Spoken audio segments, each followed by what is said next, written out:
بسم اللہ الرحمن الرحیم۔ السلام علیکم۔ میرا شوہر اور میری بہن کی بہت دوستی تھی۔ میرا شوہر ہر وقت میری بہن کا نام لے رکھتا اور نام لیتے ہوئے تھکتا نہیں تھا۔ میری بہن بھی کہتی تھی کہ میرے بہنوئی دنیا کے سب سے بہترین بہنوئی ہیں۔ ایک دن میری بہن کی میرے شوہر کو کال آئی تو میرے شوہر کے چہرے کا رنگ اڑ گیا اور وہ فوراً نکل گئے۔ میں بھی ان کا پیچھا کرتی کرتی اپنے بہن کے گھر پہنچ گئی۔ جب دروازہ کھول کے دیکھا تو میرے اوسان خطا ہو گئے۔ میرا شوہر میری بہن کے ساتھ، میری خالہ کا بیٹا ذیشان، جسے میں نے بچپن میں دیکھا تھا، اس کے بعد نہیں دیکھا۔ اچانک سے وہ میری خالہ سمیت ہمارے شہر میں شفٹ ہو گئے۔ اس سے پہلے کہ وہ دوسرے شہر میں رہتے تھے، ہم سب اپنی زندگیوں میں اس قدر مصروف ہو گئے تھے کہ بچپن کے بعد کبھی نہ ان کا آنا جانا ہمارے گھر ہوا، نہ ہمارا آنا جانا ان کے گھر ہوا، کیونکہ شہر دور تھا۔ لیکن خالو کی موت کے بعد ان کو اس شہر میں ڈپریشن ہو گیا، جس کی وجہ سے انہوں نے وہ شہر چھوڑنے کا فیصلہ کیا اور ہمارے گھر آ کر رہنے لگے۔ انہوں نے اپنا گھر یہاں پر لیا اور ہم ان سے ملنے ان کے گھر چلے گئے۔ یہ میرے لیے پہلی بار تھا جب میں نے اتنے سالوں بعد اپنے کزن ذیشان کو دیکھا، اور میں اس شخص کو دیکھتی رہ گئی کیونکہ وہ تھا ہی اس قدر شاندار شخصیت کا مالک کہ میں اسے نظر نہیں ہٹا پا رہی تھی۔ لیکن وہ میری طرف کم دیکھ رہا تھا اور میری چھوٹی بہن، جس کا نام اریبہ تھا، اس کی طرف زیادہ مائل ہو رہا تھا، اور میں وجہ اچھے طریقے سے جانتی تھی کیونکہ اریبہ بے حد خوبصورت تھی۔ بدصورت تو میں بھی نہیں تھی، میری شکل بھی کافی اچھی تھی، لیکن میں اریبہ کی جیسی چلبلی نہیں تھی۔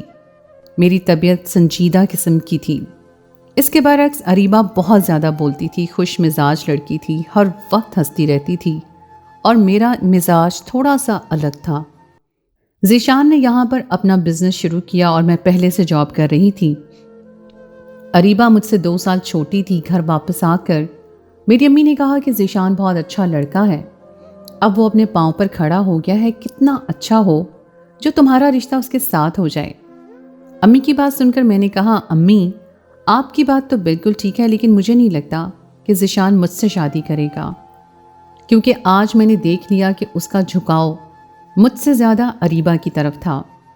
لوگوں کو اریبہ جیسی شوخ اور چنچل لڑکیاں اچھی لگتی ہیں، اور میں تو بہت ہی بورنگ شخصیت کی مالک ہوں، اپنے کام سے کام رکھتی ہوں۔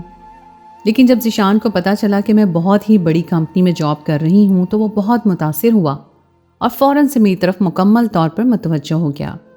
اس نے میری بہت تعریف کی، کہا کہ تم جیسی محنتی لڑکیاں بہت کم ہوتی ہیں، میں تم سے بہت متاثر ہوا ہوں کہ تم نے اتنی کم عمری میں اتنی کامیابی حاصل کر لی ہے۔ ایسا کہنے کے بعد وہ پھر سے اریبہ کی طرف متوجہ ہو گیا۔ میری امی نے کہا کہ ایسا مت سوچو، وہ تمہارا ہم عمر ہے اور تمہاری شادی اس سے ہو جائے تو بہتر ہے۔ اریبہ کے لیے میں کوئی اور رشتہ ڈھونڈ لوں گی۔ امی نے کہا کہ وہ خالہ سے بات کریں گی۔ مجھے 100% یقین تھا کہ اگر ذیشان کو مجھ میں اور اریبہ میں سے کسی ایک کا انتخاب کرنا ہوا تو یقیناً اریبہ کا ہی انتخاب کرے گا، کیونکہ میرے مطابق اس کو اریبہ کا شوخ مزاج بہت زیادہ بھا گیا تھا۔ لیکن مجھے حیرانگی تب ہوئی جب ذیشان نے اپنی والدہ اور میری امی کے سامنے اریبہ کا نہیں بلکہ میرا نام لے لیا، اور اس نے کہا کہ وہ مجھ سے شادی کرنا چاہتا ہے۔ یہ خبر سن کر میں صرف حیران ہی نہیں ہوئی تھی بلکہ دل ہی دل میں بہت زیادہ خوش بھی ہو گئی تھی کہ اس نے میرا انتخاب کیا تھا، ورنہ مجھے تو لگ رہا تھا کہ وہ اریبہ سے متاثر ہے۔